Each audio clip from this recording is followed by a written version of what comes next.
नमस्कार दोस्तों, आज के वीडियो में आप जेठ के पूरे महीने में सुनी जाने वाली केले को सींचने की कथा सुनेंगे। जेठ के पूरे महीने केले का पूजन करके विष्णु भगवान का पूजन किया जाता है। ऐसा करने से मनोवांछित फलों की प्राप्ति होती है। जब भी केले के पौधे की पूजा करते हैं, उसको जल से सींचते हैं और घी का दीपक जलाते हैं और चने और गुड़ का भोग भी वहां पर लगाते हैं। इससे घर में सुख समृद्धि और धन संपदा बनी रहती है। जेठ के महीने में केले के पौधे की पूजा करने से आर्थिक कठिनाइयों का सामना नहीं करना पड़ता और कुंडली में गुरु ग्रह भी मजबूत होते हैं। वैवाहिक जीवन सुखमय बनता है और अखंड सौभाग्य की प्राप्ति होती है। यदि कुंवारी कन्याएं पूरे महीने जल से सींचती हैं तो उसे मनचाहे वर की प्राप्ति होती है और शादी में आ रही बाधाएं भी दूर होती हैं। अगर आप अपनी कोई मनोकामना से जेठ महीने में केले के पूजन कर रही हैं तो पूरे विधि विधान से केले का पूजन करें और कथा अवश्य सुननी चाहिए। तो आज मैं आपके लिए लेकर आई हूँ केले के पूजन में सुनी जाने वाली बहुत ही सुंदर कथा। दोस्तों, कथा शुरू करने से पहले आप सभी से अनुरोध है, जो लोग चैनल में नए हो वो वीडियो को लाइक कर चैनल को सब्सक्राइब अवश्य कर लें और कथा को पूरा अंत तक सुने। एक गांव में एक औरत रहती थी। उसके पति की मृत्यु हो चुकी थी। उसके एक छोटा सा बेटा था। वह बहुत ही दुखी रहती थी। मेहनत मजदूरी करके, लोगों के घरों में झाड़ू पोछा करके अपना और अपने बेटे का पालन पोषण किया करती थी। उसका बेटा ही उसका एकमात्र सहारा था। ऐसा करते करते 2-3 साल बीत गए। जब उसका बेटा थोड़ा सा बड़ा हुआ, कुछ समझने लायक, तो दोनों माँ बेटे किसी के घर में काम निपटाकर शाम के समय घर आ रहे थे तो रास्ते में विष्णु भगवान के मंदिर के अंदर सत्यनारायण भगवान की कथा हो रही थी। तो बेटे ने कहा, माँ चलो अपने भी चलते हैं, कथा सुनेंगे, कीर्तन सुनेंगे। तो माँ ने कहा, नहीं बेटा, अपने नहीं चलना चाहिए, वहां चढ़ावा चढ़ाने के लिए हमारे पास कुछ भी नहीं है। तो बेटा जिद करने लगा। तो उसके लिए उसकी माँ उसे लेकर वहां चली गई। वहां पर सत्यनारायण भगवान की कथा हो रही थी तो चुपचाप जाकर एक कोने में बैठ गए। उसके बाद आरती होने लगी, कीर्तन होने लगे। सारे लोग बहुत खुश थे। वह बिल्कुल चुपचाप उदास बैठी थी। तो ब्राह्मण ने उससे कई बार देखा। तो भजन कीर्तन होने के बाद में जब प्रसाद बांटने लगे तो ब्राह्मण ने पूछा कि बेटा, तू इतनी उदास क्यों बैठी हो, मुझे बताओ तो। उसने कहा कि बाबा, मैं बहुत ही गरीब हूँ। मैं कथा सुनने के लिए तो आ गई, पर भगवान को चढ़ावा चढ़ाने के लिए मेरे पास एक पैसा तक नहीं है। ऐसा कहते हुए उसने उसे ब्राह्मण को पूरी व्यथा बताई। तो ब्राह्मण ने कहा कि बेटा, उदास मत हो, भगवान सबकी सुनते हैं, तेरी भी सुनेंगे। तो ऐसा करना, आज वैशाख पूर्णिमा है और कल से जेठ माह का आरंभ हो जाएगा। तो तुम ऐसा करना, सुबह जल्दी उठकर स्नान करना, उसके बाद में केले के वृक्ष की पूजा करना। केले के वृक्ष में भगवान विष्णु का वास होता है। अगर तुम पूरे जेठ के महीने में केले में नियमित रूप से जल सींचोगी तो भगवान श्री हरि विष्णु की कृपा से तुम्हारे सारे दुख और दरिद्रता दूर हो जाएंगे। तो उसने ब्राह्मण से सारी विधि जानकर अपने बेटे के साथ बड़ी खुशी से घर आ गई। दूसरे दिन सुबह जल्दी उठकर स्नान किया और बाद में रोजाना नियमित रूप से केले के पौधे में पानी डालते और नियमित रूप से घी का दीपक जलाती और चढ़ावे के रूप में थोड़ी सी दाल और गुड़ का भोग लगाती। इस तरह से उसको करते करते सालों बीत गए, पर उसने अपना नियम नहीं छोड़ा। भगवान विष्णु की कृपा से उसे एक बगीचे में अच्छी सी नौकरी मिल गई, जिससे उसका गुजारा भी अच्छे से हो जाता और अपने बच्चों का पालन पोषण भी अच्छे से करती। भगवान विष्णु की कृपा से वह उसका बेटा अच्छा पढ़ लिख कर बड़ा आदमी बन गया। माँ बेटे दोनों बहुत ही खुश रहते थे। उसकी माँ रोजाना ही विष्णु भगवान की पूजा करती है और रोजाना केले के वृक्ष में घी का दीपक जलाती थी। ऐसा करते करते एक दिन उसके बेटे की सगाई हो गई और फिर उसका विवाह हो गया। विवाह होने के बाद बहू आ गई। घर पर हंसी खुशी का माहौल चलता रहा, लेकिन एक साल बाद में बहू को ऐसा लगा कि यह पूजा पाठ सब ढोंग है, फालतू में घी बर्बाद करती है। तो उसने सोचा कि अगर मैं बोल दूंगी तो सासू माँ को घी का दीपक नहीं जलाना है तो मैं बुरी बनूंगी। इससे अच्छा है उसी के बेटे से कहकर कहला दूंगी कि घी का दीपक नहीं करना। तो उसी शाम को उसने अपने पति से कहा कि तुम्हें एक मेरी बात माननी होगी, तुम अपनी माँ को कह दो घी का दीपक नहीं करना। इतनी महंगाई के अंदर रोजाना घी का दीपक क्या जरूरत है कि दीपक ही करना है तो तेल का कर लो। इसमें कोई दिक्कत नहीं होती है। उसने कहा कि मेरी समझ से पहले कभी मेरी माँ हमेशा से घी का दीपक ही करती है, मैं उसे मना नहीं कर सकता। तो उसकी पत्नी बोली कि मना तो तुम्हें करना ही होगा, तुम करते हो तो ठीक है, वरना मैं तो मना कर दूंगी तो उन्हें बुरा लगेगा। तो बेटे ने सोचा कि बहू बेइज्जती करेगी, तो इससे अच्छा है कि मैं ही समझा देता। तो उसने एक दिन माँ से कहा कि माँ, आपको दीपक ही करना है तो आप तेल का कर दिया करो, कितनी महंगाई है। तो उसकी माँ ने कहा, बेटा जब मैं मेहनत मजदूरी करती थी तब भी घी की कोई कमी नहीं थी, आज तो इतना बड़ा आदमी बन गया है फिर भी एक घी के दीपक की कमी आ गई है। चलो बेटा कोई बात नहीं, जैसा तुम कहते हो मैं वैसा ही करूंगी, क्योंकि मेरे जीवन में तेरी खुशी से बढ़कर कुछ भी नहीं है। तो दूसरे दिन उसकी माँ तेल लेकर जाने लगी। तो 2-3 दिन ही बीते थे कि बहू को वह भी अच्छा नहीं लगा।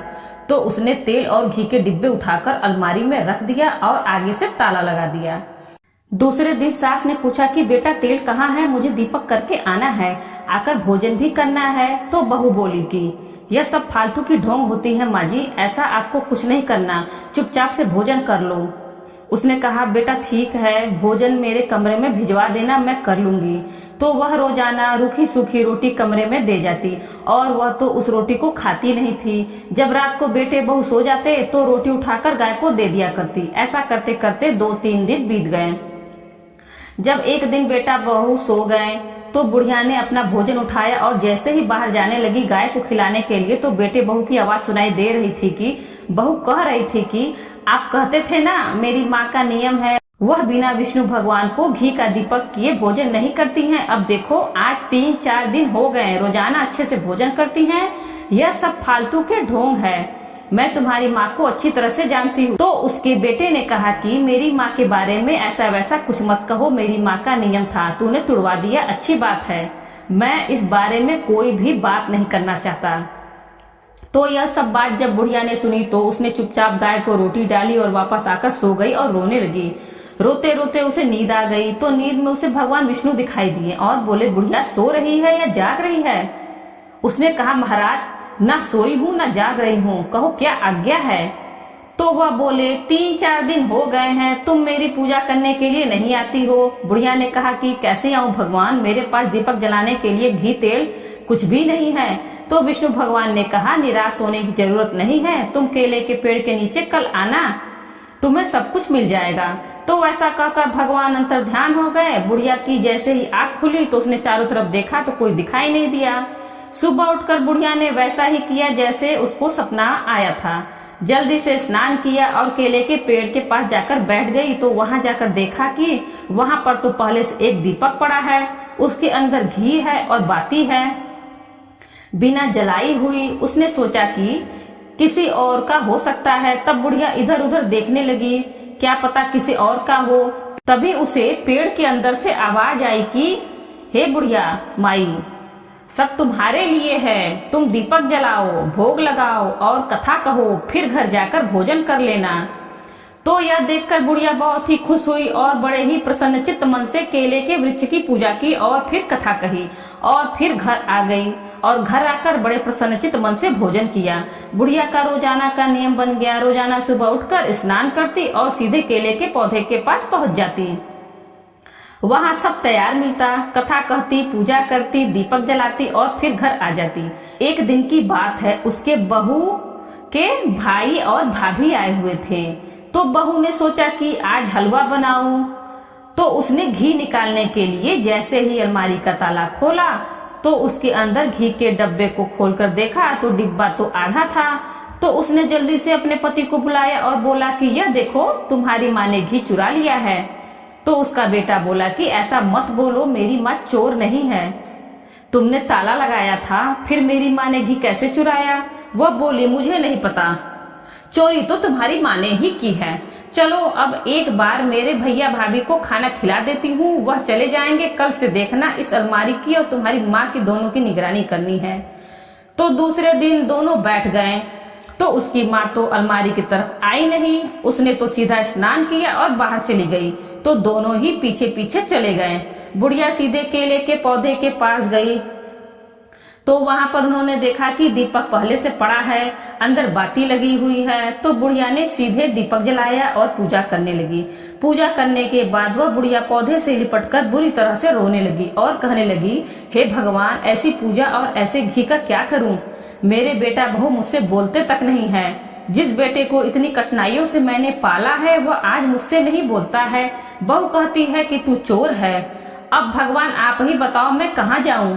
आप क्यों मेरी परीक्षा ले रहे हो? मुझे कितनी परीक्षाएं और देनी होगी? मैंने ऐसा कौन सा बुरा कर्म किया है जिसकी वजह से मुझे आज यह दिन देखना पड़ रहा है? ऐसा कहते हुए वो बुरी तरह से फपक फपक कर रोने लगी। तो उसकी करुण हृदय की पुकार सुनकर भगवान विष्णु वहां पर साक्षात प्रकट हो गए और बोले कि बुढ़िया घर जा, सब कुछ ठीक हो जाएगा, रोने की कोई जरूरत नहीं है, बेटा कभी भी अपनी माँ से विमुख नहीं हो सकता। तो ऐसी बात सुनकर भगवान विष्णु को साक्षात प्रकट देखकर उसके बेटे को बहुत ही दुख हुआ और वह करुणा से भर गया और अपनी पत्नी से कहने लगा कि माँ के खिलाफ जाकर ऐसी जिंदगी जीने से तो मरना बेहतर है। आज तुम्हारे शक ने मेरी माँ की पूजा और श्रद्धा भक्ति को कलंकित किया है। मैं यह कैसे भूल गया कि मेरी माँ ने मुझे कितनी कठिनाइयों में पाला था। मेरी माँ का मैं एकमात्र सहारा था और आज मैं तुम्हारे कहने पर अपनी माँ से विमुख हो गया। मुझे बहुत बड़ी गलती हो गई। अब इस पाप का प्रायश्चित कैसे होगा? ऐसा कहकर बुरी तरह से रोने लगा। तो उसकी पत्नी बोली कि यह पाप आपने नहीं किया है, पाप तो मैंने किया है। आज मेरी आंखें खुल गई हैं, मैं माँ जी से माफी मांगूंगी। ऐसा कहते हुए उसने अपनी सासू माँ की तरफ दौड़ी और उनके चरणों में जाकर कहने लगी, माँ जी मुझे माफ कर दो, मैंने आपकी पूजा पाठ को ढोंग बताया और चोरी का भी इल्जाम आप पर लगाया, तो आप मुझे सजा दो। जो भी सजा दोगी वह मुझे मंजूर होगा, पर मुझे माफ कर दो। बुढ़िया ने उसे उठाते हुए गले से लगाया और कहा कि बेटा, माँ अपने बच्चों से कभी नाराज नहीं होती है, चलो घर चलते हैं। ऐसा कहकर वह बुढ़िया अपने बेटे और बहू के साथ घर आ गई। तो उसकी बहू ने कहा कि माँ जी, कल से मैं भी आपके साथ केले के वृक्ष की पूजा करने के लिए आपके साथ चलूंगी। अब दोनों सास बहू केले के पौधे की पूजा करके घी का दीपक जलाती। एक दिन बुढ़िया ने कहा, बेटा आज पूर्णमासी है, मैं कुछ पंडितों को भोजन करवाना चाहती हूँ। तो उसकी बहू ने कहा, माँ जी खुशी से करवाइए। तो बहू ने 36 प्रकार के भोजन तैयार किए और ब्राह्मणों को भोजन करवाया। यथासंभव दान दक्षिणा देकर उन्हें विदा किया। तो ब्राह्मण उनकी सेवा भक्ति देखकर बहुत खुश हुए और आशीर्वाद देते हुए चले गए। उनकी सेवा भक्ति देखकर भगवान श्री हरि विष्णु बहुत प्रसन्न हुए और उन्हें सुख सौभाग्य और अन्न धन का और संतान का आशीर्वाद दिया। 9 महीने बाद उसकी बहू ने एक सुंदर पुत्र को जन्म दिया और अन्न धन की कोई कमी नहीं रही। इस तरह विष्णु भगवान की पूजा करने से बुढ़िया को अनंत सुखों की प्राप्ति हुई। वह अपने जीवन के समस्त सुखों को भोगती हुई अंत में वैकुंठ लोक को गई। इसलिए कहा गया है, विष्णु भगवान की पूजा सच्चे मन से की गई हो तो वह कभी निष्फल नहीं होती है। विष्णु भगवान जैसा बुढ़िया माई को दिया वैसा सबको देना। कहानी कहने वाले को, कहानी सुनने वाले को और हुंकारा भरने वाले को सबको देना। बोलो विष्णु भगवान की जय। दोस्तों वीडियो अच्छी लगी हो तो वीडियो को लाइक करें और ज्यादा से ज्यादा अपने मित्रों के साथ शेयर करें और बेल आइकन दबाना ना भूलें, जिससे आगे आने वाले वीडियो की नोटिफिकेशन आपको सबसे पहले मिल सके। और इसी तरह के वीडियो देखने के लिए हमारे चैनल हिंदी कहानी नई पुरानी को सब्सक्राइब करें। धन्यवाद।